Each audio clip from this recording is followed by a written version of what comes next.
राधे राधे दोस्तों, आज की कथा है कर्म ही जीवन को तय करता है। बहुत सुंदर कथा है, जरूर सुनिएगा। एक बार की बात है, कहीं दूर एक गौत नामक एक संत रहा करते थे। इसका एक ही बेटा था। उस बेटे को वह बहुत प्यार किया करते थे। जितना वह अपने बेटे से प्यार करते थे, उतना ही उनका बेटा उनसे प्यार किया करता था। उस संत के बेटे का नाम अर्जुन था। एक दिन की बात है, वह शांत भगवान की पूजा कर रहे थे। तभी उन्हें पता चला कि उनका बेटा अब इस दुनिया में नहीं रहा। यह सुनकर संत के चेहरे पर हल्की सी उदासी दिखी। फिर से वह सामान्य हो गए। लड़के का शव आया। तभी संत के पास एक शिकारी आया। शिकारी कहने लगा, महाराज, आपके बेटे की मृत्यु का कारण यह सांप है। इस सांप ने ही आपके बेटे को काट कर मौत के घाट उतार दिया। अब आप ही बताएं कि मैं इस सांप के साथ क्या करूं? क्या मैं इस सांप को टुकड़ों में काट कर मार दूं या फिर गर्म तेल में डालकर मार दूं? संत महाराज ने कहा, आप इसके साथ कुछ भी न करें। हमारा धर्म यह नहीं कहता कि किसी को मारा जाए। अब इसको मार देने के बाद भी मेरा बेटा जीवित नहीं हो सकता है, तो फिर हमें इसे क्यों मारा जाए?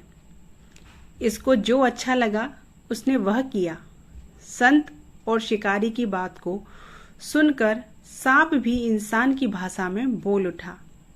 सांप ने कहा, महाराज, आपके बेटे के मौत का कारण मैं नहीं हूं, बल्कि मृत्यु के देवता ने ही मुझे बढ़ावा दिया कि मैं आपके बेटे को डस लूं, और मैंने आपके बेटे को डस लिया।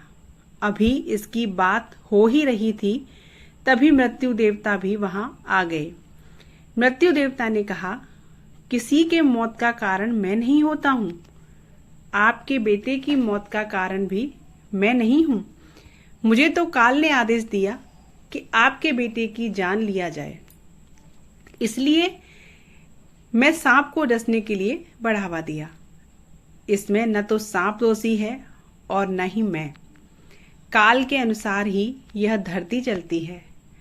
काल जो चाहता है वह ही होता है। हम सब काल के अनुसार काम करते हैं। मृत्यु के देवता संत, शिकारी और सांप को बता रहे थे, तभी तक यह खुद को सही ही बता रहे थे। तभी वह पर काल भी आ गया। काल ने कहा, मैं भी किसी काम के लिए जिम्मेदार नहीं हूं। जो कुछ भी किसी भी के साथ होता है, उसके लिए उसका कर्म ही जिम्मेदार होता है। इस लड़के के मौत का कारण इसका पिछले जन्म के कर्म जिम्मेदार हैं। जो भी जैसा कर्म करता है, उसका वैसा ही जन्म और वैसी ही मृत्यु मिलती है। इस कहानी से हमें ज्ञान मिलता है कि हमें हमेशा अच्छे कर्म करने चाहिए। कर्म ही हमारे सामने फल के रूप में मिलते हैं। अगर किसी काम करके हम किसी को दुख देते हैं, तो कोई ऐसा भी होगा जो कुछ ऐसा काम करेगा जिससे हमें दुख होगा। वही अगर हम कोई काम करके किसी को खुश करते हैं, तो कोई ऐसा भी होगा जो कुछ ऐसा काम करेगा जिससे हमें खुशी मिलेगी।